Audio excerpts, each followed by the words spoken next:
Hello. When we left our story, Abby was alone in the house and she'd just opened the book they were reading in English, Anne Frank, The Diary of a Young Girl.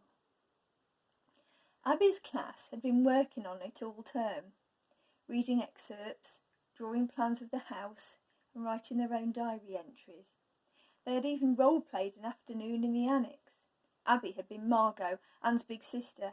"Anne, half the time you drive us all crazy," she'd shouted. Her friends had clapped, but then the teacher had made her do it again, quietly, which ruined the moment. All these things Abby had done in school, in warm, light classrooms, with cheerful groups of friends. What she hadn't done was curl up in a quiet place and read, starting at the beginning, with Anne's birthday presents and her cookies shared at school with friends, and progress, slowly at first, but then faster and faster by way of clumsy sewn-on yellow stars, vanishing classmates and trembling secrets, to the narrow wooden staircase that led to the secret attic rooms where no one must know she was hiding. "Oh, Anne," thought Abby, huddled on her bed, wrapped in her quilt, and now she knew that her English teacher was right. There would have been no raised voices in those cramped, hidden rooms. However angry, scared, or hurt, they would have whispered. The morning passed. Abby tiptoed down to the kitchen for a handful of biscuits, dithered in the bathroom about flushing the loo, and hesitated on the landing, listening to a sound like slow breathing that came from Louis's room. It was, she realised gradually, the wind in the open window, sucking the curtains in and out. Louis's door had been hard to open, and then swung suddenly with a crash so loud it stopped her heart. Ivy leaves scattered the floor and bed. Remembering Granny Grace's letter about her helpfulness, Abby gathered them up, smoothed the rumpled quilt and closed the window. As she straightened the curtains, she noticed the yew trees round the churchyard. It was midday, but night still watched from their branches. Abby fled, still clutching the ivy leaves.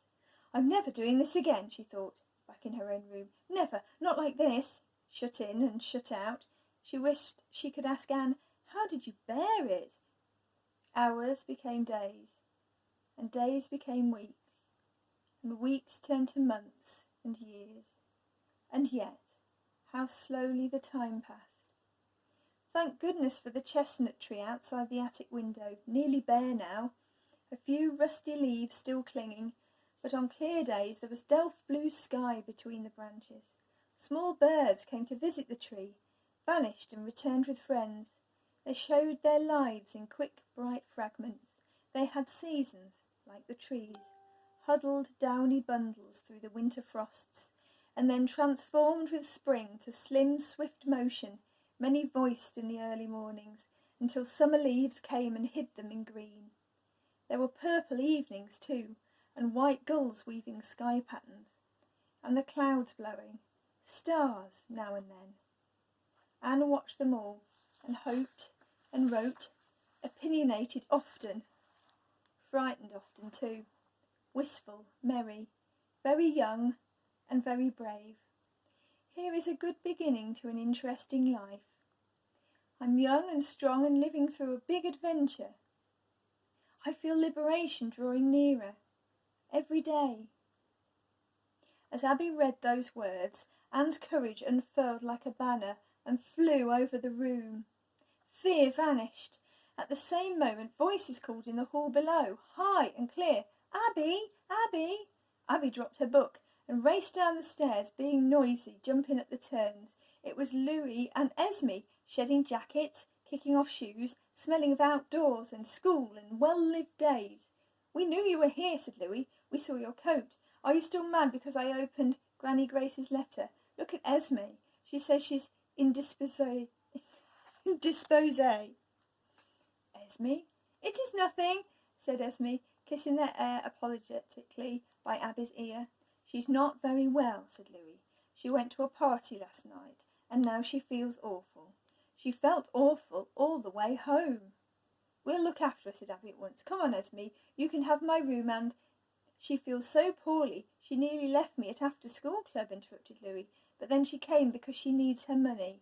Esme rolled her eyes, and gave a beautiful shrug, but somehow she looked frailer than usual, and she said, "Yes, thank you. I am needing my money today, s'il vous plaît, if possible." "It is possible," said Louis. "Theo left it in the kitchen. I saw him. Wait!" He disappeared and came back with it a moment later. "Pour vous," he said graciously, and Esme smiled and took it, wavered for a moment, and said, "I think I should go now. I think I have to, really." "Oh, Esme, yes, can you manage? Take care, cope?" "I think so," said Esme, and then rushed out of the door without waiting for an answer. "Goodness," said Abby, as Esme half ran down the street.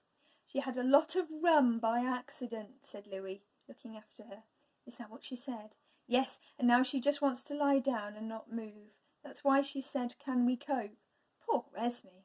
"Can we cope, Abby?" "Of course we can," said Abby, who'd found courage that afternoon, brought it back with her, admired it, and installed it in her heart. "Till Max or Theo come back?" asked Louis, and his voice was rather doubtful. "It'll be dark." "It was dark when we first saw the house," Abby reminded him. "Don't you remember? And the Narnia lamp switched on." Louis's face became suddenly illuminated with memory. "You loved it," said Abby. And Louis nodded and said, "Anyway, Iffen," and ran up to his room.